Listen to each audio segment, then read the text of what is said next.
everybody. I am Leilani. You have tuned in to Boss Women Network's Leilani's Couch. 10 minutes of motivation, but of course we're going to be on here longer than 10 minutes.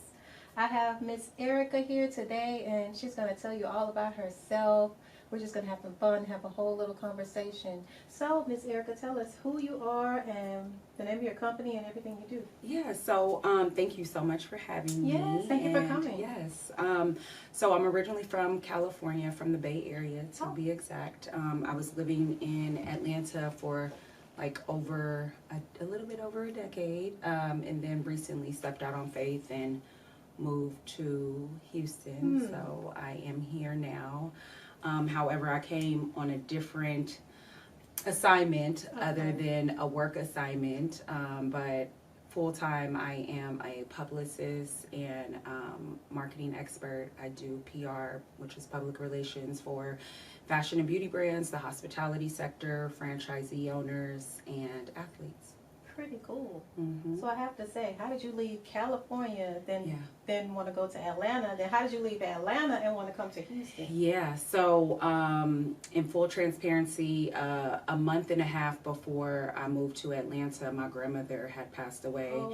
And we were talking, and I was like, Grandma, you have to get better so we can just get away and let's go to Atlanta. And you know, God had other plans, and the night of her service, I actually just decided to step out on faith and move to Atlanta. And yeah, it was definitely experience, but I remember being on the airplane and I said, God, if you get me here safely and have my grandmother's spirit with me, I'll figure it out and ride this until the wheels fall off. And living in Atlanta, it definitely taught me more about whose I was and who I am, you know, as a woman, and just, you know, solely relying on faith and God to get me through these next chapters. You know, grieving is obviously an ongoing process. It's not any timeline, you know. I don't think we ever get over that. Yeah. And, you know, just growing through that process, I built my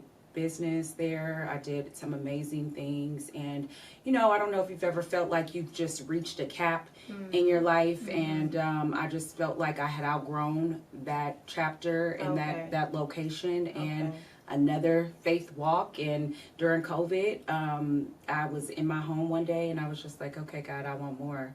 And you know, having that a little bit of like, okay, but God has already given you these amazing things. You have a home, you have a career, you know, you have your health and family, but I wanted the next level of blessing, and I knew God was going to stretch me to another level. And so I prayed about Houston and, well, Texas in general, because you know it's so big, but I prayed about it, and when I got the okay, I decided to pack everything up and do another faith walk and step out again. Because I know like Atlanta is like the Mecca. It's like almost just Africa, not saying Africa, but Wakanda? Yeah, but it's like everybody just really doing big things in Atlanta.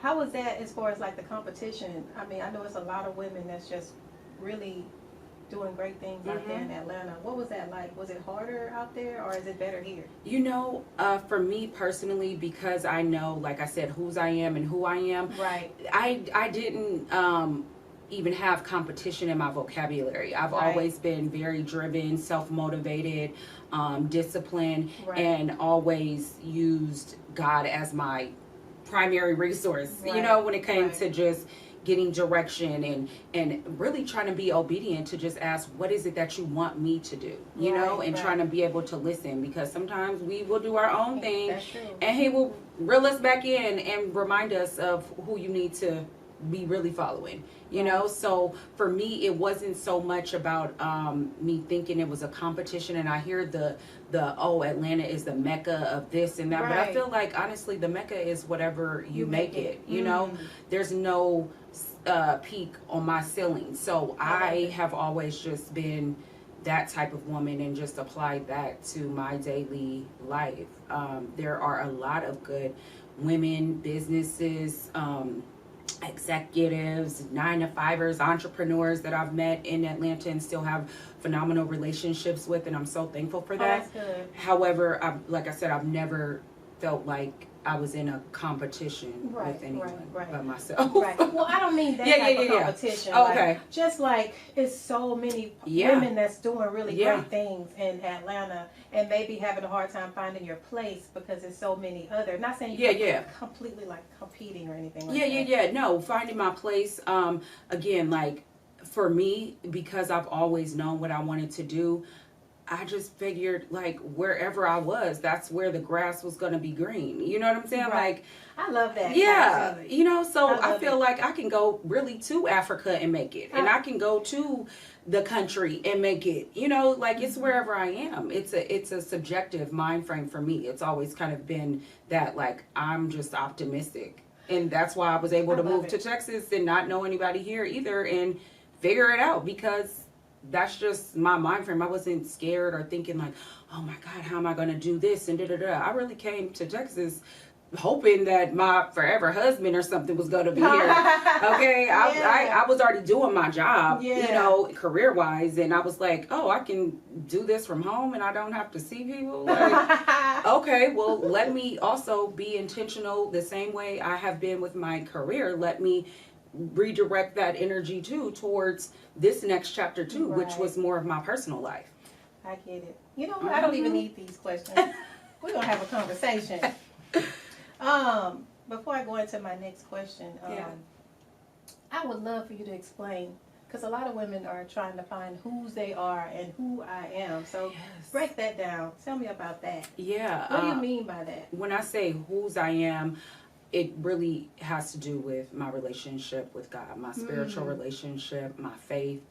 My faith has really gotten me through everything. I don't even want to just say only dark times because people usually lean on that for, you know, hard times. But when I say God has literally just carried me, you know, through it all. So that part of like, you know, when you're kind of halfway in and 1 foot in, I've always been in, but I hadn't fully surrendered. There were tests that I was growing through. I didn't go through anything. I felt like there were tests that I was growing through that literally the universe and God was like, so you ready? What you gonna do? You know? And it was just that surrendering of knowing whose I am. And then, girl, do you know who you are? Like, you know, just identifying those things. And sometimes we have to unlearn what we've been taught. Me even leaving California and then going to Atlanta, it was an unlearning process. I was so used to me and my grandmother and that dynamic and, you know, my family being there and that being my comfort zone. Literally, God kept, you know, showing me like, you know, things are going to happen and life is going to life and God is going to God. So what are you going to do? You know what I'm saying? Like, and so just knowing who I am and thinking like, this is what I do know. But then God was like, no, but whose are you? And, you know, you also have to learn the surrendering part and then unlearn the things that you thought that you knew because again, life is still gonna life. It's gonna life. And I can't even afford to sit in it. You know, like, again, we grow through things, but I can't stay there, you know? I just knew I wanted to continue to live. I wanted to continue to grow. I like how you keep stepping out on faith and just trying different things. That's hard. To just want to say, okay, I'm leaving California. I'm going to just try what it's like in Atlanta and then try in Atlanta. How long were you in Atlanta? Oh, gosh. At least like maybe 15 years. Wow. Yeah. Wow. See, and then jumping from there and then deciding, hey, it's time to try something new. I'm coming to Houston. Yeah. I love it. Yeah. That is a beautiful thing to want to do that. And that's inspiring to the next female or man that, you know, feel like, okay, it's time for me to make a change. And listening to that inner voice inside, which of course is always that spirit. I'm not gonna, because some people don't believe in God, but they believe in the higher spirit. So to me, it's all the same. That spirit is going to tell you the next step to take. It took me some time to get in line with that too. Okay. You know? I haven't left, but I have done a lot of changing, like leaping out on faith and just trying different things and going where I'm supposed to go as far as my path. That's awesome. Part of my path, well, my passion is helping women and creating this organization, which is the Boss Woman Network, to highlight women like you and just offer resources to females and women that are just getting started in business, to be able to have women here that give them inspiration and information to help you want to take that leap and want to start your business or whatever it is that you're wanting to do, whether it's leaving your city or trying a different career, starting over, quitting that job that you've been at all this time and deciding it's time for me to do something else. So that's what this is all about. So how did you get into PR? PR got into me, just to be honest. Like, I thought I was gonna just continue to excel in my career as a costume designer and wardrobe stylist. I was working in television and film, doing wardrobe styling for commercials like Doritos and Haagen-Dazs commercials. I had worked at BET for a little while. On some of the television shows, 106 in Park, different things like that. And I saw you doing Housewives, right? Were you doing something with Housewives? I do. Well, when that show first started, I was working on like events and things like that, and in production when I went to Atlanta. And now I do public relations for some of the cast members from other franchises. That's pretty cool. What is that? How do you pronounce that? Potomac, or what is that? Potomac. Okay, yeah. I don't know how to pronounce it, but Potomac. Yes. And I got into public relations in full transparency because I was working on a television show that was not aligned with my core values. I was working on that television show for a couple of seasons, but I knew it wasn't a lifetime. And I was really trying to be obedient to listen to see why God wanted me on that particular show. And I remember a cast member saying to me, "Oh, you're here in Atlanta now, you got to fake it till you make it." And I said, "No, girl, I'm going to faith it." I said, my faith is going to get me where I need to be. Faith it till I make it. Mentally, spiritually, financially, my faith is going to move me in the direction that I need to go. And I remember calling my sister on my lunch break, like, "Okay, you work in public relations. Is this what I think it is? Like, can I do da da da da da da da da?" And when I tell you, my sister gave me like this pep talk /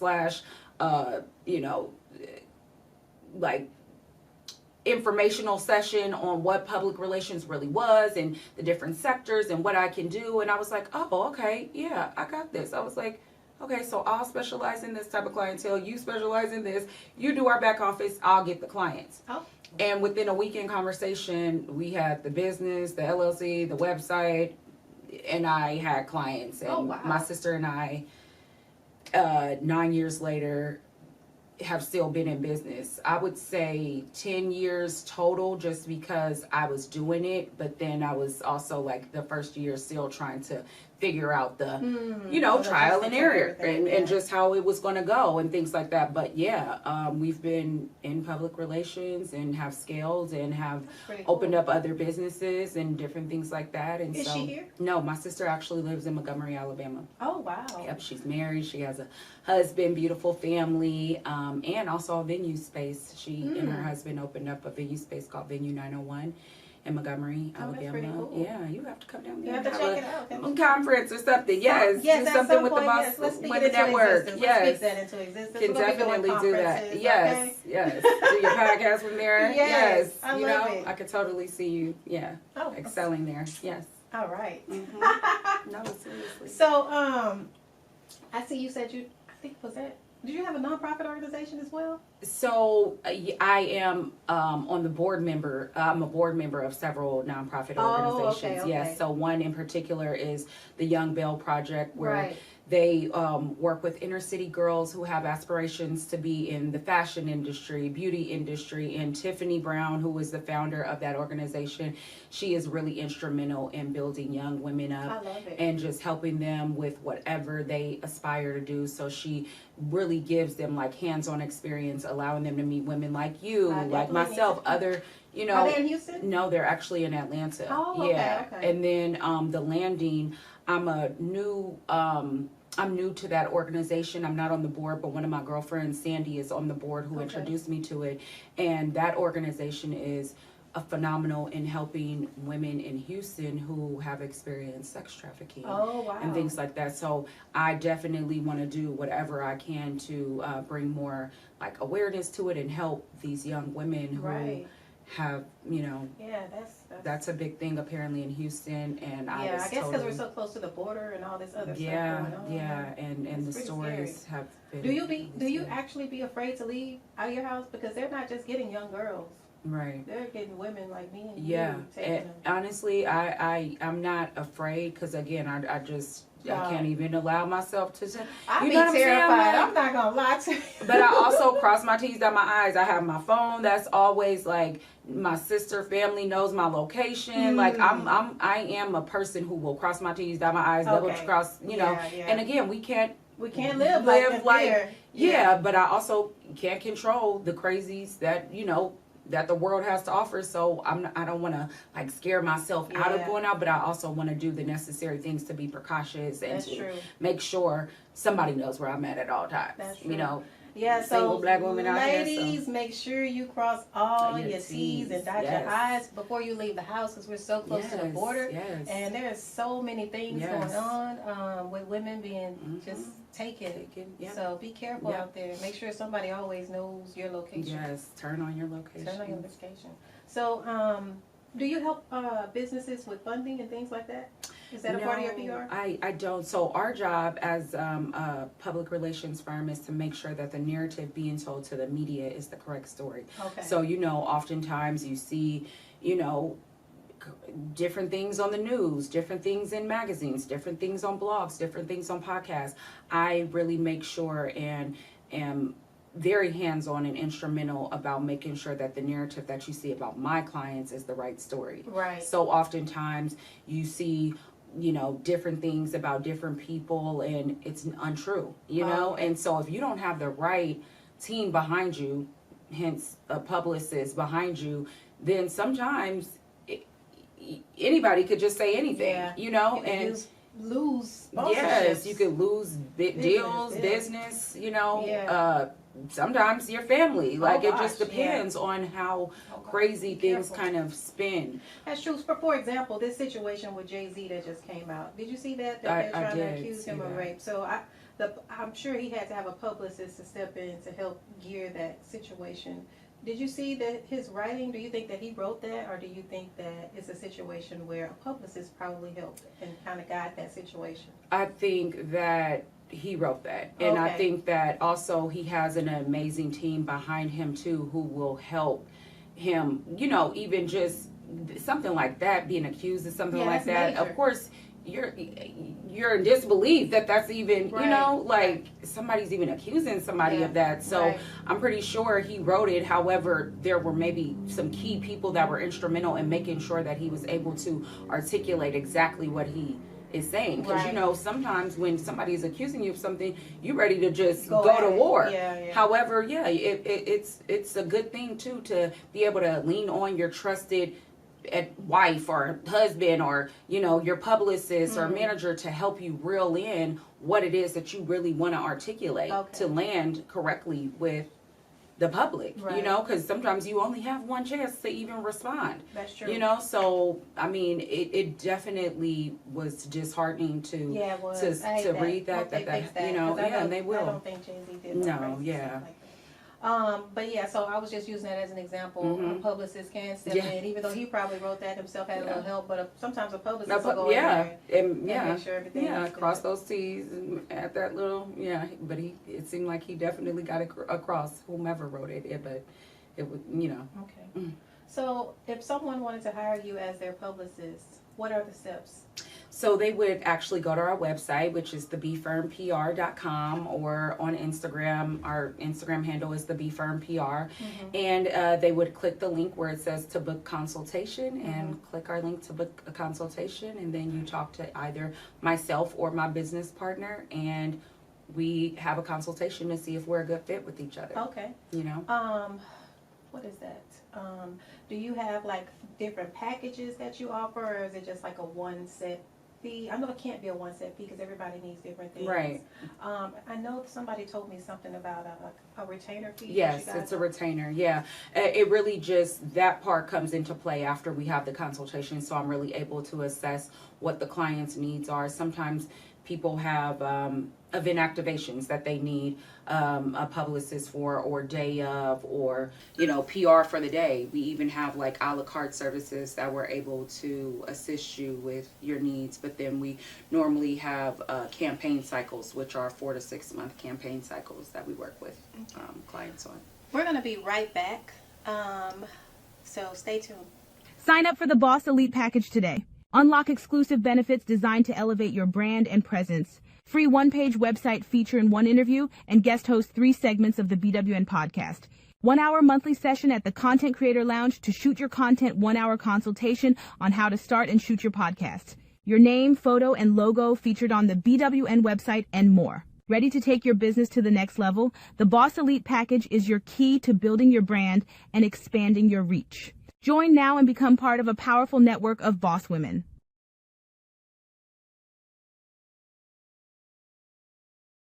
All right, we are back, Boss Women Network, Leilani's Couch, 10 Minutes of Motivation, and we are back with Miss Erica with the BPR firm.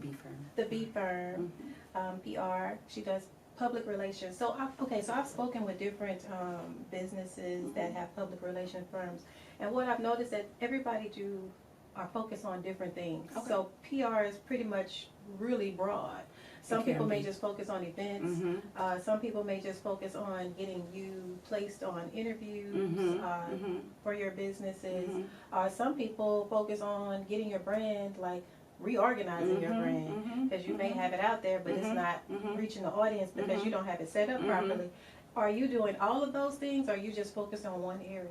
So we have various sectors. So in terms of public relations, we will represent athletes, entrepreneurs, the hospitality sector, fashion and beauty brands, and that can entail anything from making sure, like I said, that the media presence is heightened, but everything that you do is public relations, whether you have my firm or anybody else's firm.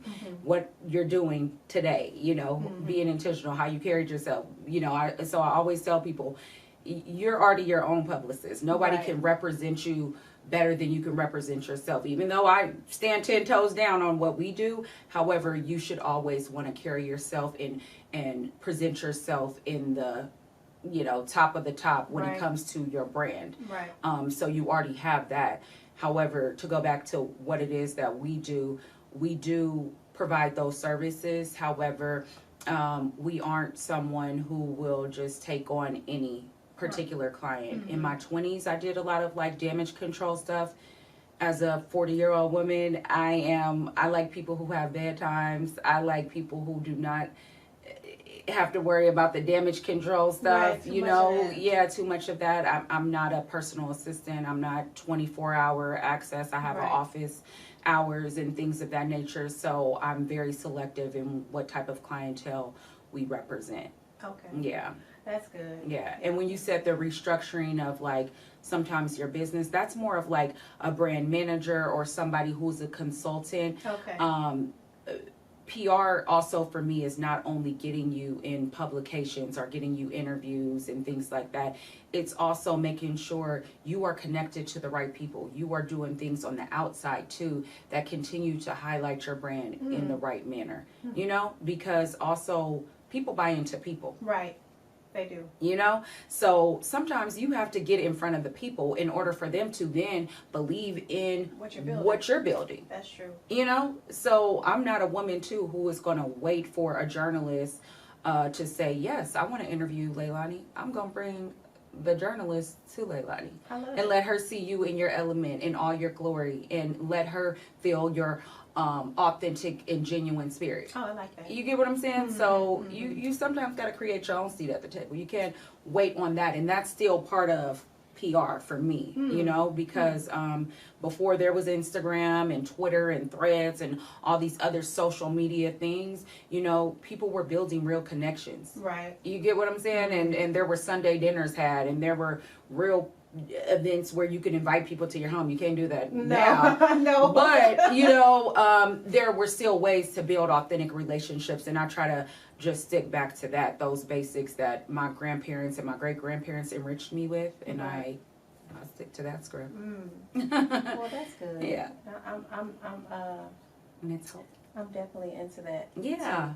Yeah. So tell me, what inspires you to even do all of the things that you're doing? What inspires you to even? It really has been my great-grandmother, my grandmother, my mom, my sisters, other women of color who didn't have to answer that call when they didn't even know me. Right. Women who looked like me, who just poured into me, and me watching my grandparents and my great-grandmother and my great-grandfather too at a very young age. I just always remember how they made people feel. That's pretty cool that you had access to those, to your Yes, great-grandmother my great-grandmother and great-grandfather. Mm-hmm. That's pretty cool. Yeah, and going to like their home and having people come who just were, dressed up, and they had these great conversations and stories to tell, and nobody was worried about where people were status-wise. Oh, it was yeah, just like that. whoever was in the room was supposed to be in the room. Right. And my grandparents and great-grandparents, they helped a lot of people, and that was just always inspiring to me. Like my grandparents, they owned a lot of duplexes and triplexes. Oh, cool. And so they would let, like sometimes, how you see little Ray walking down the street or something like that. My grandfather would give him a job within our family business. Oh, I like that. They went from maybe being the carpenter to now you're, doing stuff as the manager within our business. Like, they really did inspire and equip people with the tools that they need while they were figuring out their own blueprint. Oh, that's good. And I remember being also told no and denied and not having access, and I saw my grandparents and great-grandparents create their own thing and still treat people kind. Right. And they didn't play, but they also still treated people good. And I just wanted I wanted to keep that going. Yeah. That's what it's all about. That's what I wanted to do. Just keep it going and just help people in the way that I could and that I can hold space for, That's good. Because some people get to a certain level in career or in life and they don't treat people. Integrity in your character is everything. How you treat people, whether you're on the top or at the bottom. Yeah. So, and also how you treat yourself. And how you treat yourself. Because it really starts with how you treat yourself. Amen. And what you see in yourself. Because you have to look at yourself every day in the mirror. And if you can look at yourself every day in the mirror and know that you not right and still treat people, that's something a PR can't help. No. I'm gonna need you to go to a professional and seek help. Yeah, you gotta make sure you're treating yourself right first. Do you believe in going to therapy? Oh, and things yes, like that? definitely. Okay. And having the right professional people who can help you through life and maneuver. Yeah. Do you have like a circle of friends since you've been here, like your own group? Yes, I do have a selective few, a tribe, that's what I call them. I don't even call it a circle. Yeah. And thankfully, my girlfriends also come from all over the world, and we meet up or see each other. I don't have to just, I didn't come here thinking, oh God, I have to build a whole new friend group, because me and my girls to get on a flight. Where we going? We don't have to meet in Atlanta where we lived, Yeah. We can meet somewhere else.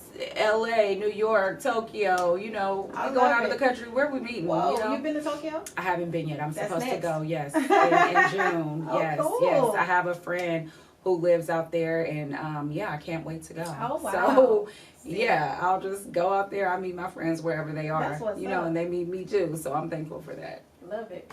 So, do you do any like events where people can kind of connect with you, like networking and things like that? Yeah, I do this series called Table of 20. It's kind of to pay kind of like homage to my grandmother who passed, because what I was telling you earlier, she used to have these amazing dinner parties at her home, and she would get dressed up and everybody would get dressed up, and my great grandmother used to have these bridge parties, and my grandpa and great grandpa, we would just all like, you know, celebrate.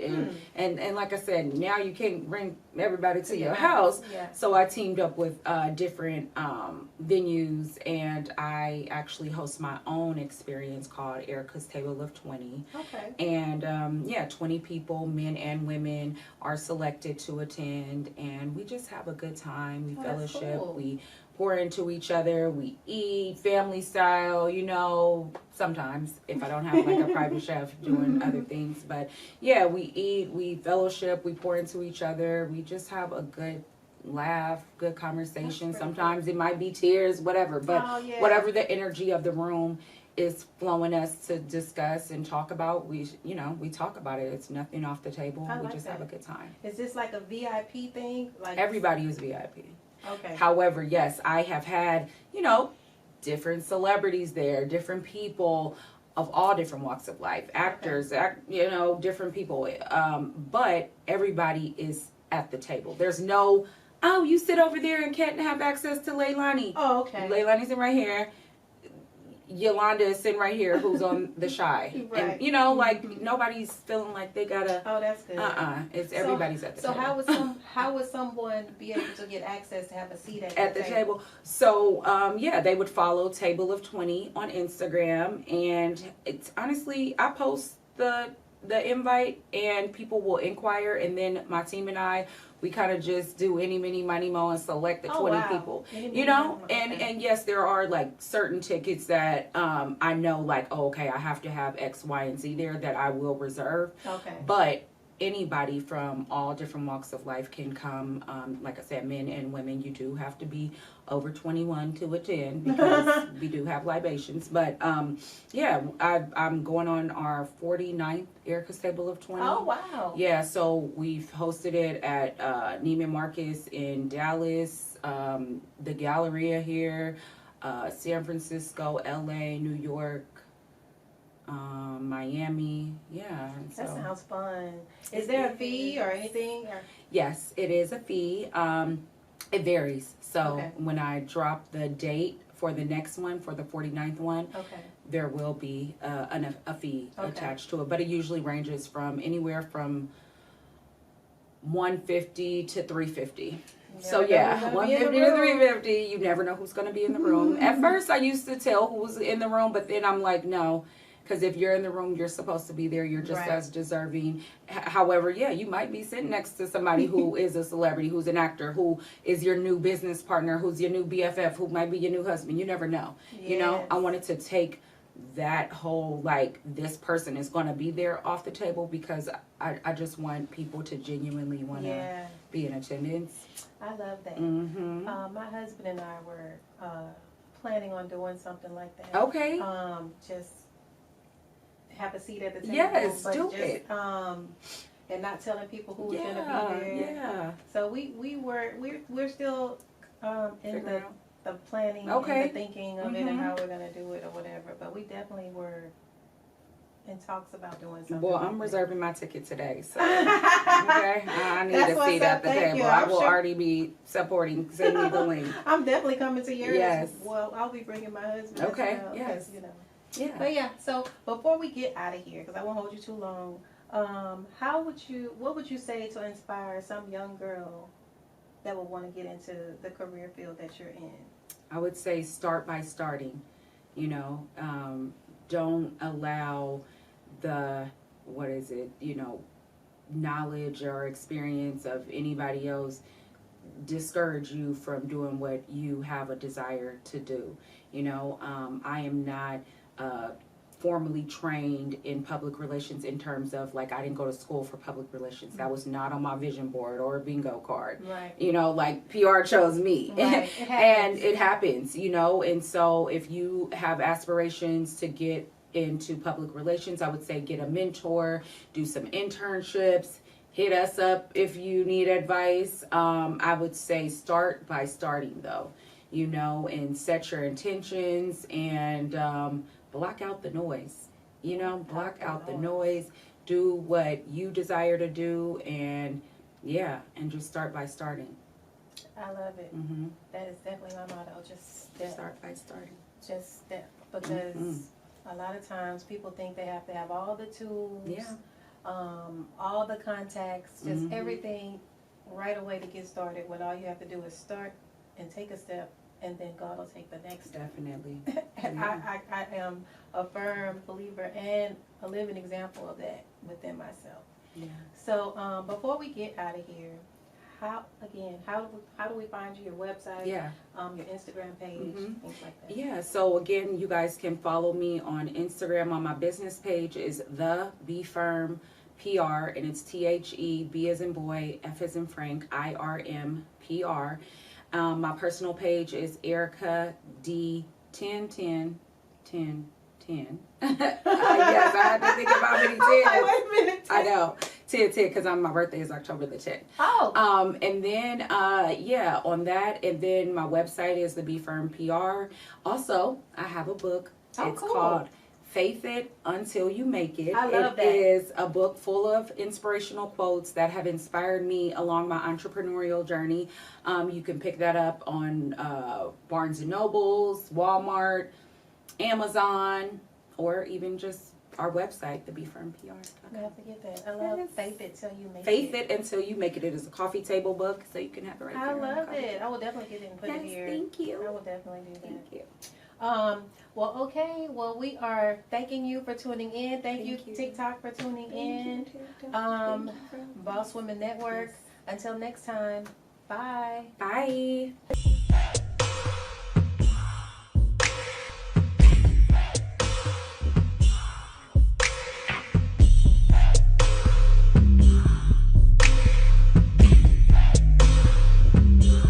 Sign up for the Boss Elite package today. Unlock exclusive benefits designed to elevate your brand and presence. Free one-page website feature in one interview and guest host 3 segments of the BWN podcast. 1-hour monthly session at the Content Creator Lounge to shoot your content, 1-hour consultation on how to start and shoot your podcast. Your name, photo, and logo featured on the BWN website and more. Ready to take your business to the next level? The Boss Elite package is your key to building your brand and expanding your reach. Join now and become part of a powerful network of boss women.